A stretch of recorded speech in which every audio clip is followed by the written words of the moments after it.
기도를 배울 때 기본을 잘 배워야 합니다. 무엇을 배우든지 간에 기본이 잘 되는 사람은 그 성장과 발전이 무한합니다. 기본이 잘못되어 있거나 자세가 잘못되어 있으면 그 성장에 한계가 있습니다. 그래서 기초가 잘 되어 있는 사람이나 기본 자세가 잘 되는 사람의 미래는 무한한 거죠. 기도도 마찬가지죠. 기도라는 것은 기본 자세, 또 기초가 아주 중요한 거죠.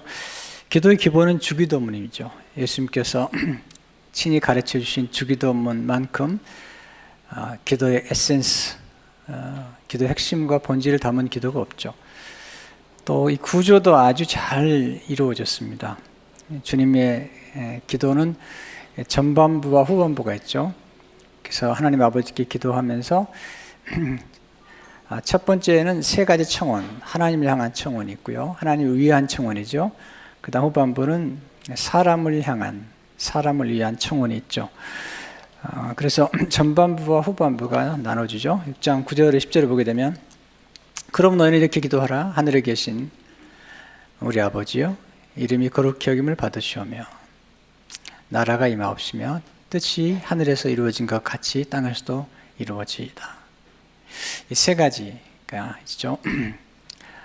그리고 11절 13절을 보게 되면 이제 우리를 위한 오늘 우리에게 일용할 양식을 주시옵고, 우리가 양식을 구하는 기도죠. 우리가 우리에게 죄 지은 자를 사해 준 것 같이 우리 죄를 사해 주시옵고, 용서에 관한 기도죠.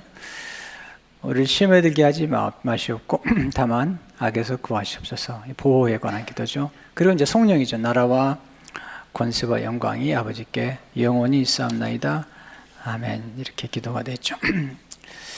우리가 무엇을 기도하느냐보다도 우리가 누구에게 기도하는지, 우리가 기도하면 누가 들으시고 응답하시는지 기도의 대상을 아는 것은 가장 중요한 것이죠. 하나님이 우리가 원하시는 것은 하나님을 좀 바로 아는 것을 원하시죠. 호세아 6장절을 보게 되면 나는 인의를 원하고 제사를 원하지 아니하며 번제보다 하나님을 아는 것을 원하노라. 예수님께서 이 땅에 오신 가장 중요한 이유는 하나님 아버지가 어떤 분이신가를 보여주기 위한 것이죠. 그래서 하나님 아버지를 향해서 우리가 기도할 때에 하나님의 아버지가 되신다. 이것이 무엇을 의미하는지 오늘 그 말씀을 좀 드리려고 합니다. 첫째로 하나님 아버지는 예수님의 아버지시죠. 예수님께서 하나님 아버지라고 말씀할 때 그 아버지는 예수님의 아버지죠.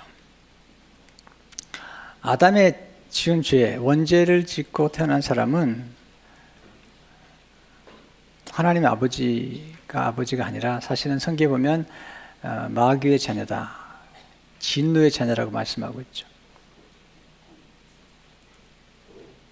그래서 우리가 예수 그리스도를 믿지 않으면 하나님의 자녀가 될 수 없는 거예요. 첫 번째 아담의 범죄로 죄를 지은 인간은 하나님의 진노 아래에 있어서 아무것도 하지 않으면 그건 지옥에 가게 되어 있어요. 뭔가 우리 삶 가운데 변화가 나타나지 않으면 어려운 거죠. 예수님께서 오셔서 우리를 마귀의 자녀, 진노의 자녀에서 하나님의 자녀로, 축복의 자녀로 바꾸시기 위해서 오셨는데 그 예수님의 아버지를 우리에게 소개하고 그 예수님을 믿게 만드는 거죠. 기도문은, 이 주기도문은 특별히 누가복음에 보게 되면 바로 그냥 아버지로 시작됩니다. Father란 말을 시작하죠. 근데 마태복음에 보게 되면 하늘에 계신 우리 아버지라고 표현되어 있어요. 근데 헬라어 성경을 보니까 시작을 그냥 파테르라고 시작했어요. 그 다음에 파테르는 아버지인데요. 아버지, 그 다음에 우리, 그리고 하늘에 계신, 이렇게 되어 있어요. 그러니까 기도의 첫 출발은 우리가 기도를 드리게 될 대상인 하나님을 아버지라고 부르는 거죠. 근데 이 아버지란 단어가 너무 놀라운 단어예요.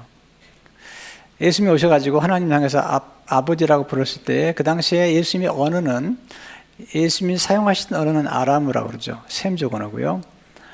그리고 그 당시에 글로 쓴 언어가 헬라어예요.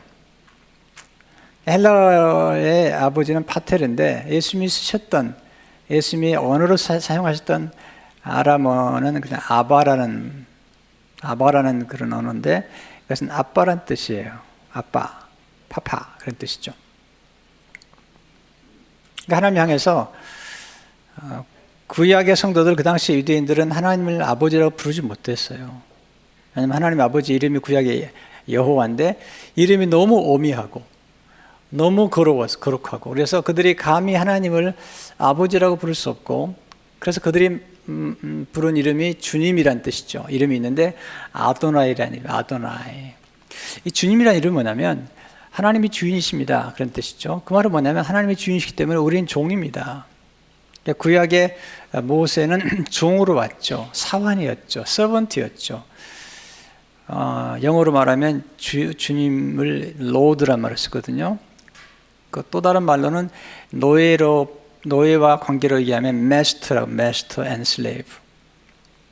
때문에 구약의 성도들은 하나님을 감히 아버지라 부를 수 없었던 거죠.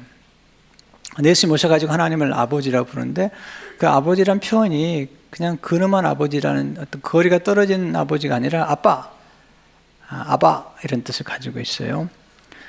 그 당시에 충격적인 그런 표현이고, 그리고 이 표현은 하나님 아버지는 어떤 노예의 주인이 아니라 종의 주인이 아니라 친근한 아버지시다라는 사실을 강조하고 있는 거죠. 우리가 이제 어릴 적에는 아빠라고 부르지만 좀 크면 아버지라고 부르죠. 예수님은 기도할 때마다 아버지라는 말을 쓸 때마다 아바라는 표현을 쓰신 거죠. 이 아버지라고 우리가 하나님을 향해서 부르는 것이 왜 중요한가? 마이클 그린이라고 하는 아주 복음주의 신학자는 이렇게 그의 마태복음 주석에서 쓰고 있어요. 주기도문은 친밀감을 나타내는 단어 아버지로 시작한다. 예수님은 아람어로 말씀하셨으므로 그 단어는 하나님을 부를 때 예수님만이 고약에 사용하시던 단어 아바일 것이다. 아무도 하나님을 그렇게 부른 적이 없었다. 당시 그 단어는 어린 자녀들이 아버지를 부를 때 사용하던 것이다. 그리고 유일하게 그의 소중한 아빠이신 하나님과의 친밀감 또는 관계를 누린 예수님의 참된 지자들에게 동일한 수준의 친밀함으로 들어와 하나님을 아빠라고 부를 수 있는 권리를 주신 것이다. 이 얼마나 놀라운 일인가. 사도 바울이 잘 읽던 대로 이 작은 한 단어 아빠에 복음 전체가 담겨 있다. 이 아빠라는 단어에 이 복음 전체가 담겨 있다는 거예요. 예수님께서 하나님 향해서 아버지라고 부르려고 할 때 그 아버지 속에 복음 전체가 담겨 있죠. 예수님께서 십자가를 직전에 기도하실 때 하나님을 향해서 아빠 아버지라 부르죠. 마가복음 14장 30절을 보게 되면 이르시되 아빠 아버지여, 아바 파더, 아버지께는 모든 것이 가능하오니 자는 내게서 옮기시옵소서. 그러나 나의 원대로 마시옵고 아버지의 원대로 하옵소서 하시고, 예수님만이 사실 하나님 아버지의 유일한 아들이시죠. 독생하신 아들이시죠. 요한복음 1장 14절을 보게 되면 말씀이 육신이 되어 우리 가운데 거하심 우리가 그의 영광을 보니 아버지의 독생자, 아버지의 독생하신 아들의 영광이요 은혜와 진리가 충만하더라.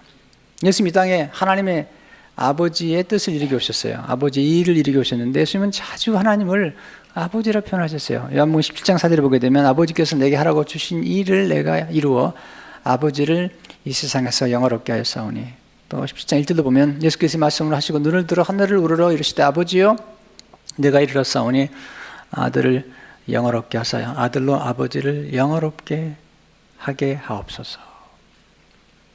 그러니까 하나님 아버지의 아들이 예수님이신데 그 아들 예수님의 아버지가 하나님 아버지시죠. 두 번째, 예수님 보여주신 아버지는 좋으신 아버지라는 거죠. 여러분, 아버지하고 떠오르는 생각이 뭡니까? 이렇게 아버지하고 떠오르는 생각. 어떤 분은 교회 와가지고 하나님을 아버지라 부르는 게 정말 싫다고, 그리고 정말 힘들다고 그러더라고요. 왜냐하면 육신의 아버지가 떠올라서. 물론 훌륭하고 다정하고 유능하고 또 성숙하고 또 책임감 있는 아버지가 있겠지만 이 세상에 보세요. 자식을 버리고 폭행하고 심지어는 성폭행을 하고 유기하고 방치하고 무책임하고 미숙하고 충동적이고 폭발적인 그런 아버지가 얼마나 많아요. 그런 아버지가 아니라는 거죠. 하나님 아버지는 그런 아버지가 아니다. 육신의 아버지, 그런 아버지가 아니다. 하나님 아버지는 정말 좋으신 아버지시다. 그러니까 우리가 하나님 아버지라고 생각할 때에 육신의 아버지를 떠오르면 안 되죠. 물론 좋으신 아버지가 있으면 좋고, 또 우리 아버지든 우리는 하나님 아버지의 모습을 닮아야 되지만, 우리 인간이 유한하잖아요. 또 인간의 모습들을 보면 참 우리가 아는 것처럼 그 아버지의 한계가 있는 거죠. 그래서 예수님께서 이 땅에 오신 가장 중요한 이유는 하나님 아버지를 보여주기 위한 거죠. 그러면서 예수님 자신의 모습 가운데 하나님의 모습을 보여주기 위해서 예수님이 말씀하셔서 아버지와 나는 하나다. 그 말은 동질이라는 거죠. 아버지와 나는 하나다라는 동질이라는 뜻이죠. 나를 알면 아버지를 알고 아버지를 알면 나를 안다. 요한복음 14장 7절에 보면 너희가 나를 알았더라면 내 아버지도 알았으리로다. 이제부터는 너희가 그를 알았고 또 보았느니라. 예수님께서 말씀하신 자들에게 너희가 나를 알면 내 아버지를 알고 너희가 나를 보면 내 아버지를 알 것이다. 그런데 그렇게 예수님과 함께 있었던 제자 빌립이 14장 9절에서 8절에서 이렇게 물어보죠. 빌립이 이르되 주여 아버지를 우리에게 보여주옵소서 그리하면 족하겠나이다. Show us the Father. 우리에게 보여달라는 거죠. 예수님께서 이렇게 말씀하시죠. 9절 10절에서 예수 그리스도 빌립아 내가 이렇게 오래 너희와 함께 있을 때 내가 나를 알지 못하느냐. 나를 본 자는 아버지를 보았거늘 어찌하여 아버지를 보이려 하느냐. 내가 아버지 안에 거하고 아버지는 내 안에 계신 것을 내가 믿지 아니하느냐. 내가 너에게 이르는 말은 스스로 하는 것이 아니라 아버지께서 내 안에 계셔서 그의 일을 하시는 것이라. 예수님께서 아주 신비로운 말씀하셨죠. 예수님 안에 아버지가 계시고 또 아버지가 하는 주신 말씀을 예수님이 하시고 그 일을 주신다는 거죠. 신비로운 거죠. 예수님께서 오셔서 하나님 아버지가 누구신가를 보여주시고요. 그리고 그 아버지가 얼마나 좋으신 분인가를 보여주는데 마태복음 7장 11절을 보게 되면 기도와 함께 주신 말씀이죠. 너희가 악한 자라도 좋은 곳으로 자식의 줄 알거든 하물며 하늘에 계신 내 아버지께서 구하는 자에게 좋은 곳으로 주시지 않겠느냐. 하나님 아버지는 좋으신 분이라는 거죠. 좋은 걸 가지셨다는 거죠. 우리는 다 자기가 가진 걸 주잖아요. 쓰레기를 가지면 쓰레기를 주고요. 좋은 걸 가지면 좋은 걸 주는 거죠. 하나님 아버지 좋은 걸 주신 분이시다. 시편 103편 5절을 보게 되면 좋은 곳으로 내 소원을 만족하게 하사 내 청춘을 독수리같이 새롭게 하시는도다. 시편 110편 9절에 보면 그가 사모하는 영혼에게 만족을 주시며 줄인 영혼에게 좋은 곳으로 채워주심이로다. 자, 우리 질문해 봐야죠. 그럼 하나님 아버지께서 주신 좋은 게 뭐냐? 가장 좋은 게 뭐냐는 거죠. 이 세상의 것들이 좋은 것 같지만 이 세상의 모든 것들은 쇠하고 나중에 더러워지고 그리고 다 부패하고 맙니다. 그렇게 아름다운 꽃도 좀 지나면 냄새가 나잖아요. 근데 하나님이 주신 좋은 것이 정말 이건 영원하고 쇠하지 않은 걸 주시는 건데 성경에서 가장 하나님이 우리에게 주신 좋은 것은 딱 두 가지로 압축되는 거죠. 첫째는 하나님 아버지께서는 우리에게 좋으신 예수님을 주신 거죠.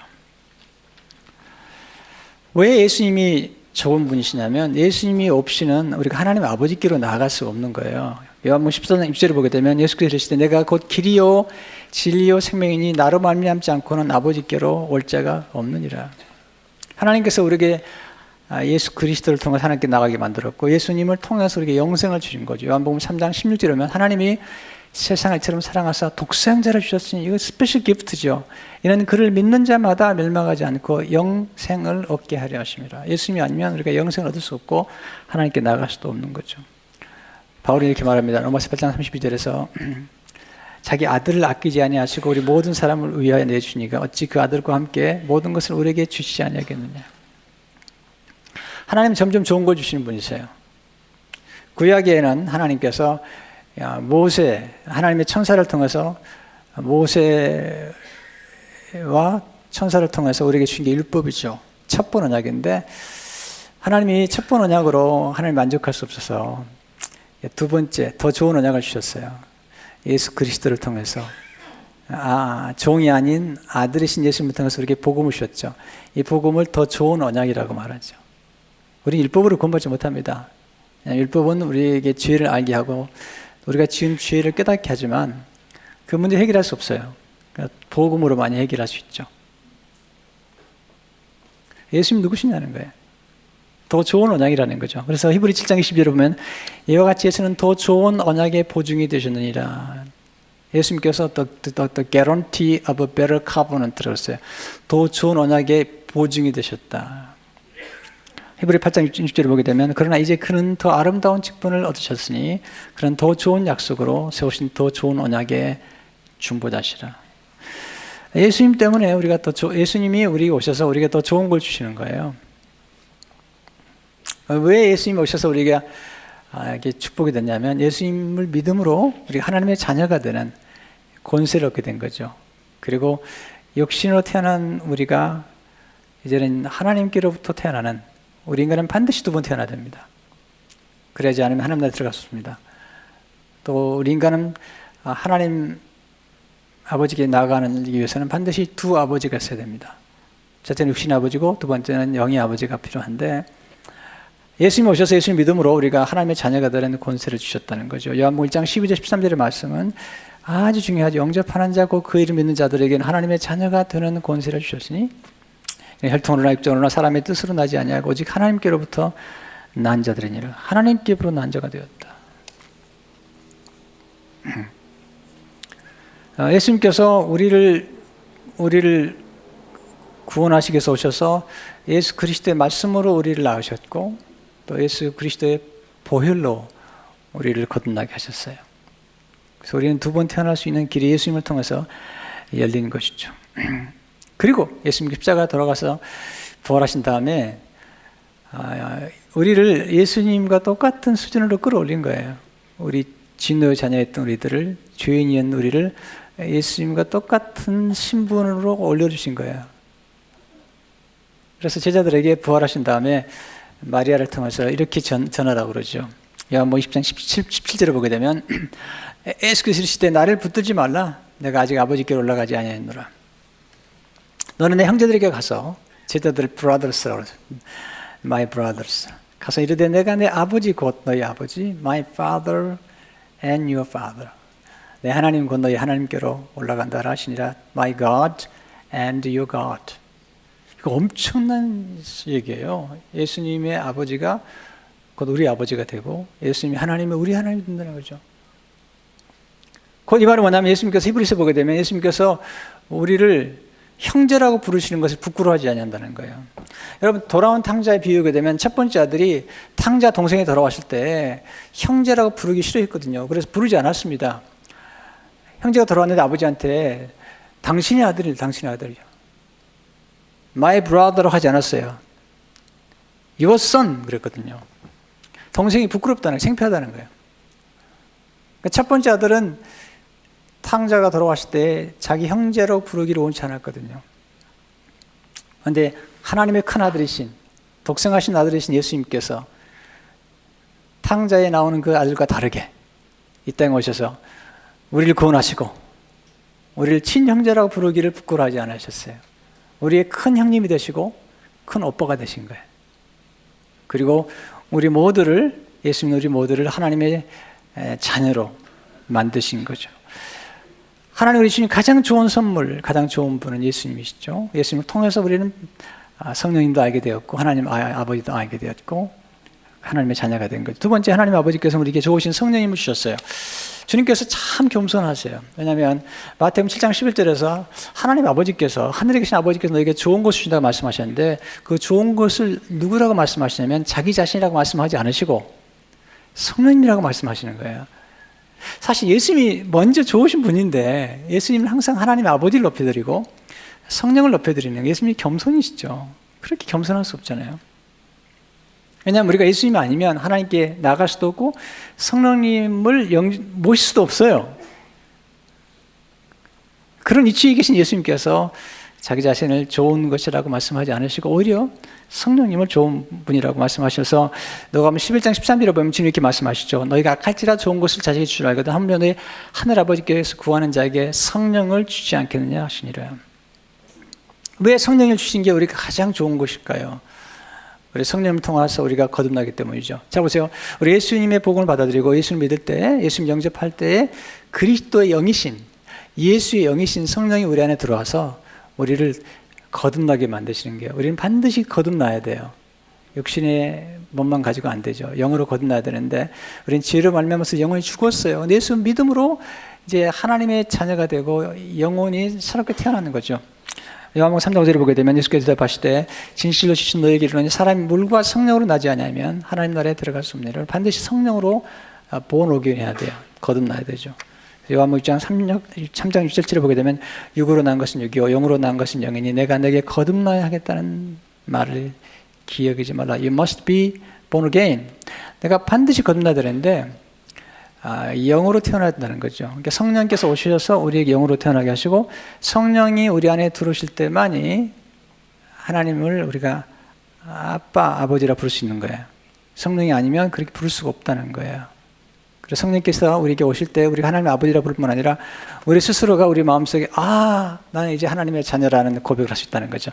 로마서 8장 15절을 보게 되면 너희는 다시 무서워하는 종의 영을 받지 아니하고, 이 종은 무서워하는 거예요. 주인은 무서워합니다. 이게 율법의 영이에요. 율법의 영. 구약은 무서워해서 하나님입니다. 양자영을 받았으므로 우리가 아빠 아버지라 부르느니라. 이게 보면 양자란 말을 영어에 보면 Spirit of Sonship이라고 그랬어요. 왜냐하면 우리가 아들의 영을 받아서 우리가 하나님의 나라에 입양되었다는 거예요. 근데 여기서 표현하는 양자영은요, 입양이라는 개념보다도 친아들과 똑같은 특권을 가졌고 똑같이 상속자가 된다는 것을 의미하는 거예요. 그러니까 입양했다는 의미보다도 이 표현은 로마 사람들에게서 표현을 뭐냐면 친자식과 똑같은 특권과 그리고 상속을 받게 된다는 거죠. 이 표현을 갈라디아 4장 4절 6절을 보게 되면 때가 차면 하나님이 그 아들을 보내사 여자에게서 나게 하시고 율법 아래 나게 하신 것은 율법 아래 있는 자들을 성령하시고 우리로 아들의 명분을 얻게 하려 하심이라. 이 아들의 명분이라는 게 보면요, 영어에 보면 full right of a son이라고 써요. 아들로서의 완전한 권리, 그 권리들을 받게 하겠다는 거예요. 이게 상속자의 권리거든요. 그러면서 너희가 아들이므로 우리 하나님이 그 아들의 영을 우리 마음 가운데 보내서 하나님을 아빠 아버지라 부르게 하셨느니라. 어떤 분 교회 나와서 기도할 때도요, 아빠란 말을 못하더라고요. 아버지라고 기도를 못하더라고요. 예수를 믿는데 성령의 충만한 그 충만을 경험하지 못해서 그런지 아니면 배우지 못해서 그런지 하나님을 아버지라고 부르잖아요. 하나님 아버지. 따라서 해보세요. 하나님 아버지. 네. 이건 우리 안에서 성령이 역사할 때만이 가능한 거죠. 육신의 아버지가 버림을 받았다 할지라도, 육신의 아버지가 아주 부하가 할지라도 예수 믿게 되면 새로운 아버지를 만나게 되는데 이 아버지가 우리 아빠, 놀라운 아버지가 될 뿐만 아니라 이제 우리는 하나님의 나라의 상속자가 되었다는 거예요.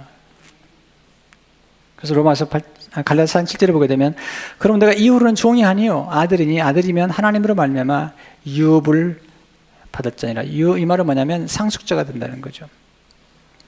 우리는 하나님 나라의 상속자가 된 거죠. 그러니까 우리가 받은 상속은요, 이 세상에 있는 썩어지고 더러워지고 쇠할 게 아니라 하나님의 나라를 받았기 때문에 바로 이렇게 말하죠. 너희가 하나님의 자녀의 영광을 누릴 뿐만 아니라 상속자로서 고난도 받으라는 거예요. 왜냐하면 이 귀한 걸 물려받을 사람이라면 방종하거나 방탕해서는 안 되고, 이제는 하나님의 자녀가 되기 전에는 방종하고 방탕했다 할지라도 이제는 하나님의 나라를 유업으로 받으려면 내가 연단을 통해서 거룩해지라는 거거든요.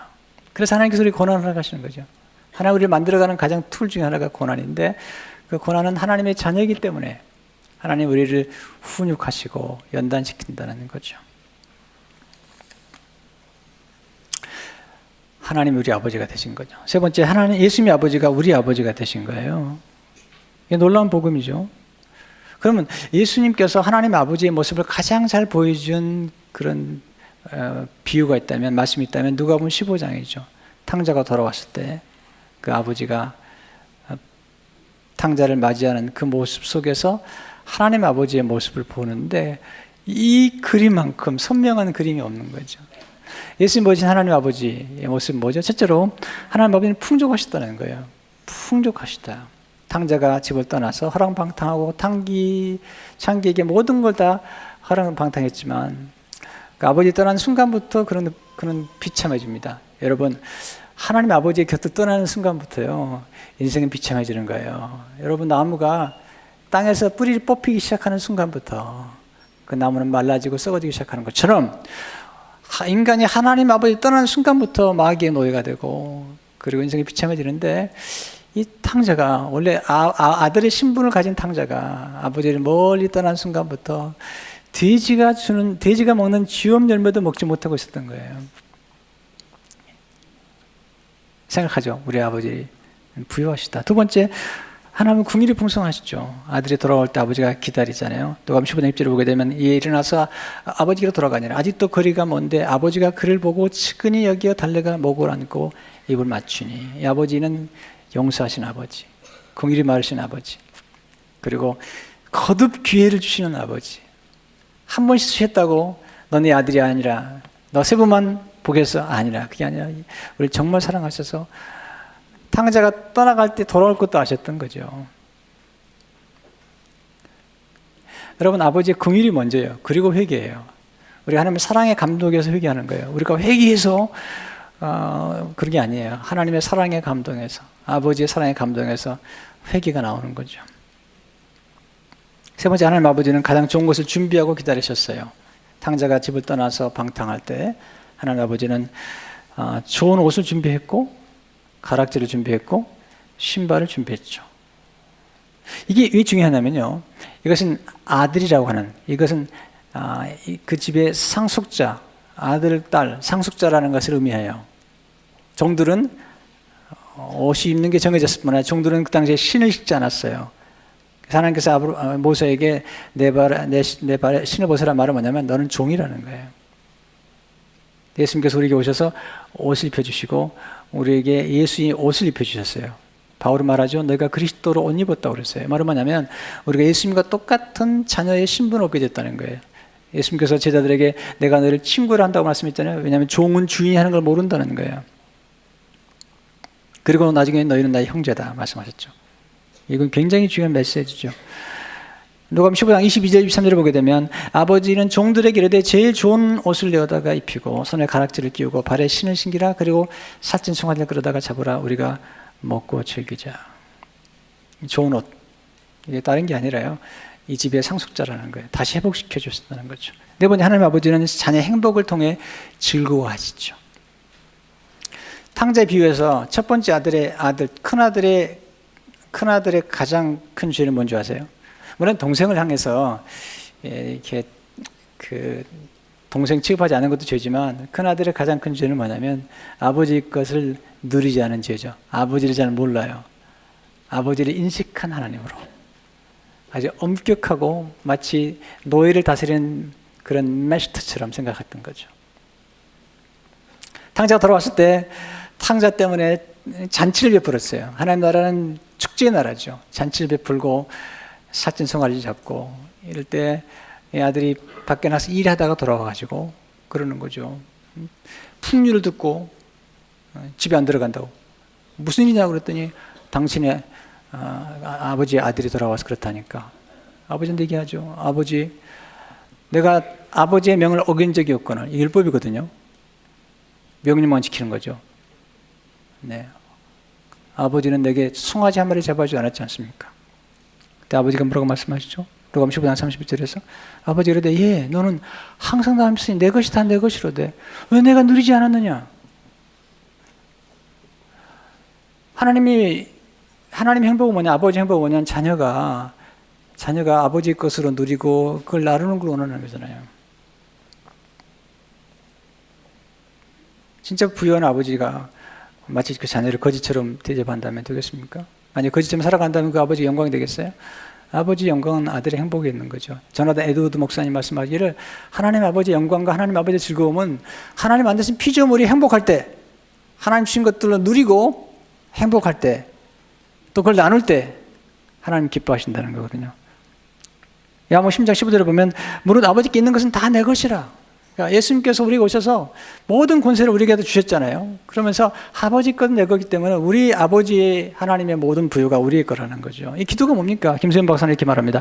우리가 하나님의 아빠라고 부르는 것은 하늘과 땅을 지으신 그 하나님이 우리의 아빠라는 뜻이며 그분의 그 모든 부유함을 내가 상속받을 수 있다는 것을 의미합니다. 상속받는다는 것은 결코 모자람이 없는 그 하나님의 부유를 내가 끌어줄 수 있다는 뜻입니다. 피조물은 우리가 창조주인 하나님의 부요함을 끌어쓰고자 하는 행위, 그것이 기도라는 거죠.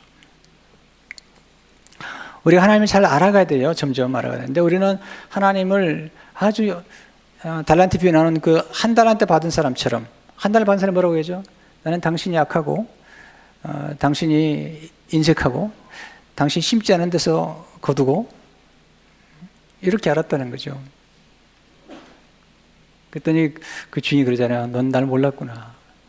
여러분, 하나님께서 우리에게 역사하는 방법은 딱 두 가지밖에 없어요. 하나는 뭐냐면 믿음, 하나님 있는 믿음을 따라 역사하는 거예요.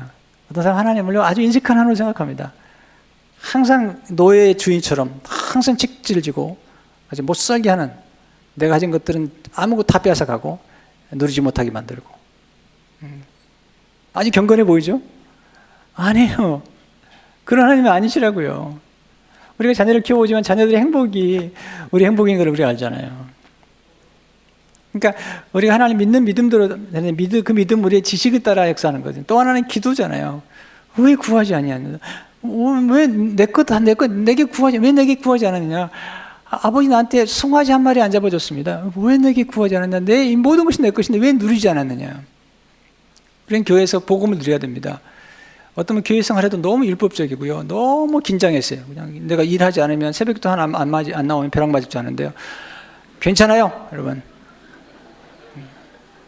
그렇다고 안 나오면 안 되는데. 그런 하나님 아니세요. 물론 하나님 우리를 훈육하시지만 그렇게 아니잖아요. 우리가 경험한 아버지로부터 우리는 하나님 생각하고 우리가 경험하는 교회로부터 하나님 생각하는데 그렇지 않아요. 그렇잖아요. 느려도 괜찮아요. 느려도 괜찮아요. 하나님은 풍요로우신 하나님이시라는 거죠. 그리고 하나님 넉넉하신 하나님이시라는 거죠. 하늘과 땅의 모든 것이 하나님 건데 우리는 기도하지 않은 거죠. 또는 때로는 욕심을 부리는 거죠. 하나님 우리 필요를 채우시는데. 저도 점점 하나님 알아가는 거예요. 처음에 예수 믿을 때 잘 몰랐어요. 하나님을 진짜 위대하신 하나님인데도 불구하고 몰랐어요. 내가 점점 하나님을 알게 된 거죠. 하나님 얼마나 부유하신지, 얼마나 좋으신 분이신지, 우리 얼마나 사랑하셔서 아들까지 내어주신 분인지, 우리 얼마나 하나님의 아들의 수준까지 끌어올리려고 하는지, 업그레이드 시키는 거 우리 삶 말이죠. 우리 삶이 얼마나 달라질지 모르죠. 우리 삶이 달라지면요, 그 맛을 보면 다르잖아요. 예. 어떤 분 그러더라고요. 자기가 옛날에 결혼하기 전에 그 자취하면서 그냥 방 더럽고 그냥 집에 들어가면 늘 더럽고 그 다음에 그냥 설거지도 안 해놨고 늘 더럽고 살다가 결혼하고 나니까 너무 깨끗하더라는 거야. 마누라가 다 해줘가지고. 근데 옛날의 삶으로 돌아가고 싶지 않더래요. 왜냐하면 삶의 퀄리티를 새롭게 경험한 거죠. 가정이라는 행복, 그리고 깨끗하고 단정한 삶, 거룩한 삶. 옛날에 탕자처럼 살았던 삶이 행복이 아니라 그냥 구역질하는 행복이 세상의 행복이라면 이제 예수님을 믿고 나서 변화된 삶의 모습은 너무너무 아름답다는 거죠. 음악도 그러잖아요. 우리 질이 다르잖아요. 어떤 음악을 듣고 나면 음악의 맛이 다르잖아요. 이 퀄리티가 다르잖아요. 인생도 마찬가지예요. 예수 그리스도를 믿고 나서 우리 삶이 어떻게 변화됐는지, 이게 우리 삶이 놀라운 거죠. 하나님 아버지는 하늘과 땅의 모든 권세를 가셨죠. 우리 아버지, 우리 하나님은 하늘과 땅. 왜 예수님께서 우리 안에 계신 예수님, 우리 안에 계신 하나님 아버지를 또 하늘에 계신 아버지라고 얘기했을까? 그건 이런 얘기죠. 그 말은 뭐냐면 하나님은 우리 안에 거하시고 우리와 친근하시지만 천지와 우주 만물을 만드시고 이 모든 우주를 다스리고 계시는 그런 무한한 능력을 가진 하나님이라는 거죠. 하나님이 그만큼 우리를 보호할 수 있는 능력이 있다는 거죠. 예수님께서 한번 10장 29절에 보게 되면 그들을 주신 내 아버지는 만물보다 크심에 아무도 아버지 손에 빼앗을 수 없느니라. 하나님의 초월성을 얘기한 거죠. 그러나 그 하나님이 지금 우리 안에 들어와 계시다는 거죠. 야고보 14장 20절에 보면 그날에 내가 아버지 안에 너희가 내 안에 내가 너희 안에 있는 것을 너희가 알리라. 신비해요. 하나님은 우리 안에도 계시고 그리고 초월자라서 전 우주를 다스리고 계시는 거예요. 여러분 우주가 얼마나 큰 줄 아세요? 상상을 초월하는 거예요. 그 모든 걸 만드신 하나님. 저는 아이들이 태어나는 것만 봐도요, 너무너무 신비로워서 하나님을 안 믿을 수가 없어요. 그 어린아이가 태어나서 그 성장해가는 과정을 보면요, 이건 누군가가 계셨던 거예요. 그 하나님이 하나님의 설계도를 가지고 인간의 DNA를 만드시고, 그리고 75억의 인구 가운데 한 사람도 똑같지 않아요. 쌍둥이도 달라요. 그리고 하늘에서 내려오는 눈도 현미경으로 찍어보면 하나도 똑같은 게 없다는 거예요. 바다에 있는 모든 모래도 겉으로 볼 때 똑같아 보이지만 현미경으로 보면 하나도 똑같은 게 없다는 거예요. 이게 하나님의 능력, 하나님의 신비, 그 하나님이 우리 하나님 되신다는 것을 알면 놀라운 거죠.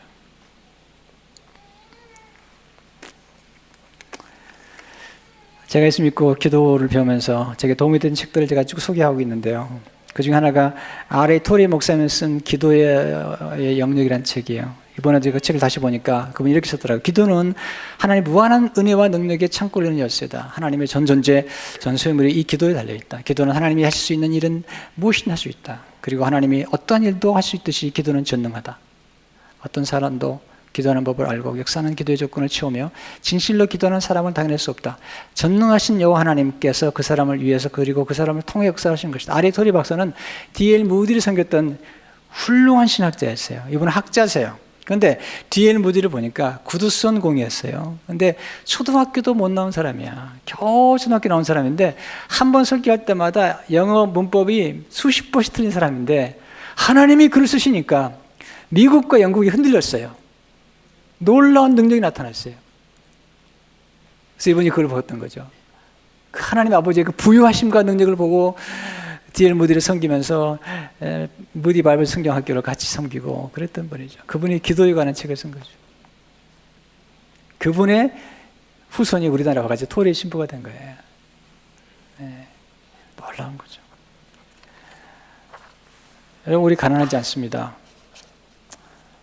우리 육신의 아버지는 연약하고 가난할지 모르지만 우리 하늘의 아버지는 가난하지 않습니다. 전능하십니다. 우리가 할 일은 그 하나님을 믿고 나가서 기도하는 겁니다. 주기도문에 나오는 하늘에 계신 우리 아버지요, 예수께서 말씀하신 아바 파더, 아빠 아버지, 이건 이 안에 복음 전체가 담겨 있는 거죠. 네. 이 때문에 우리가 하나님께 나가서 기도할 수 있는데, 오늘 이 하나님을 의지하는 가운데 여러분의 생활 정말 부유로운 생활 되시길 주의 이름으로 축원합니다.